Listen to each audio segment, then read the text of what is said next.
Ladies and gentlemen, welcome back to Indaba Africa. This is Chris, and this video is talking about comments from South Africa's Police Minister, Bheki Cele, on Thursday, June 11th, 2020, in the eThekwini region, known to the rest of the world as Durban, in which he expressed his displeasure with the leadership of the African National Congress in attacking law enforcement during their anti-racism campaign, which the ANC began this past Friday, directed at ending racism in South Africa.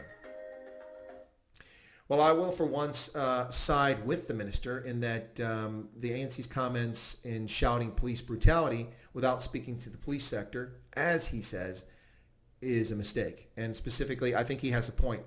But the problem, of course, is that the ANC's thin, empty pandering and virtue signaling require no input, no reason, and no conversation, because it's virtue signaling, this anti-racism campaign, which is actually a racist campaign targeting 4.8 million white South Africans by stereotyping them all as racist, with the dangerous language spoken by the head of state, President Cyril Ramaphosa, among others. Now, his point is that this puts police at risk unnecessarily, and I agree with that. It also puts the public at risk if people act like vigilantes and attack police officers. Now, Bheki Cele gave an example without referring to where exactly it was taking place of two police officers who'd been captured by local villagers, locked in a shack, and the shack was about to be lit so they would be burned alive because villagers were angry with the police. Now, this is a dangerous situation, but the African National Congress, of course, has a long history of inciting violence dating back to its days in KwaZulu-Natal during the People's War, as it sought to destroy and cut the Freedom Party back in the late 1980s and early 1990s. Additionally, the minister is not happy about the resumption of alcohol sales, which took place under lockdown beginning June 1st, when South Africans were once again able to purchase alcohol from Monday through Thursday between the hours of 9 to 5. That's it, but they were allowed to purchase it once again. Millions of South Africans were quite happy about the fact they could once again purchase alcohol. They couldn't go to shebeens, they couldn't go to bars and clubs or discotheques, but they could purchase alcohol for home consumption. Now, the minister blames this on a rise in crime once again. And if he had his way, he would ban the sale of alcohol. He was quoted as saying the following about lifting the alcohol ban. "It was inappropriate to open alcohol now. I didn't know there were leakers in cabinet who went out and said so-and-so said this in the meeting and so-and-so said that.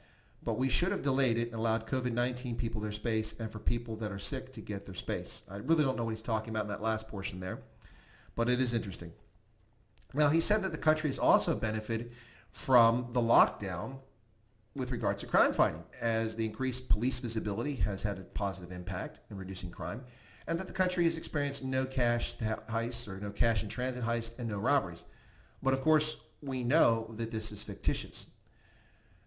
Vile, repulsive attempted robbery and sickening murder of Edward Neumeister in Balagwan that just took place is an example of robberies taking place in South Africa. But of course, this is a rural robbery and involves a minority South African, so it appears to be of little interest to the police minister, who ignores it completely. Now, the 67-year-old was horrifically butchered by a vile, repulsive, disgusting criminal who was attempting to rob his closed restaurant, which is not open owing to the lockdown. And so he died in the most vile manner, this man who was known as the pillar of the community. And so this comment that there are no robberies is simply nonsense. Now, perhaps the minister means there's no robberies of banks, but banks aren't the only part of the country that needs security and protection by law enforcement. Citizens, private citizens need it as well as businesses and farms. And that's the reality taking place. Now, one other aspect of what he said was interesting. He said that the police are also looking after themselves. In fact, during the lockdown, Cele said that the police have apprehended their own. 300 police have been apprehended. And he described them as naughty. Not exactly a word I would use for corrupt police, but he described them as naughty. He said they've been apprehended. Most of them were caught for stealing alcohol and cigarettes that they confiscated in raids or roadblocks. Well, gee, there you go, folks. Now you know why you can buy cigarettes, because corrupt police are selling them. Now, let's put this in perspective, ladies and gentlemen. 193,000 members of the South African Police Service, or SAPS, with 150,000 police officers total, and 300 arrested for these crimes. Now, there's probably more that committed, but that's a very small number, so let's put that in perspective. But his point was that the police are policing their own. Fair enough. Now, of course, you bear in mind that this Minister of Police is also the same gentleman that in April of 2019 announced to the public that if he had his way, all South Africans would be disarmed. like, unfortunately, the 67-year-old Edward Neumeister, who was not armed and was attacked viciously and murdered in the most vile fashion. So this is what Bheki Cele said in April of 2019. It would be better if one day we don't have private citizens having guns at all. It's a tall order going forward, but it would be better if one day only the armed forces, namely police and soldiers, have access to guns. Really? And what's to stop criminals from having access to weapons like pungas and knives, machetes that they use to murder people with? Or ball-peen hammers, for that matter, which have been used in brutal farm murders. Yeah, this sort of effort by leftists to disarm the law-abiding citizens around the world is quite a disturbing development. Here in the United States, fortunately, we have the Second Amendment, although there are active efforts by leftists to disarm people unconstitutionally, particularly in places like Virginia, and the most bizarre situation taking place there. But we do have Second Amendment rights, and we shall fight for those constitutional rights. The effort to disarm South Africans is particularly alarming given the absence of the police and their abject failure in protecting South Africans in an incredibly violent society. On top of the news of the brutal murder of Edward Neumeister, we also heard about a young lady who was 28 years old, 8 months pregnant, who was stabbed multiple times, butchered, and then left hanging from a tree. 8 months pregnant. There's something sick in South African society, something very vile and sick. Now, he served as the National Commissioner of the South African Police Service until October of 2011 when he was suspended from duty due to allegations of corruption. That was in October 2011. In June of 2012, General Bheki Cele was dismissed as the National Police Chief. Now, why was he dismissed? The Board of Inquiry has found General Cele to be unfit for office and has recommended his removal from office in terms of the provisions of Section 8, Subsection 6, Paragraph B, Subsection V of the South African Police Service Act No. 68 of 1995. Now, despite his dismissal as the Chief of Police, he was... in November 2013, he was placed on the ANC's list of preferred candidates to go to Parliament.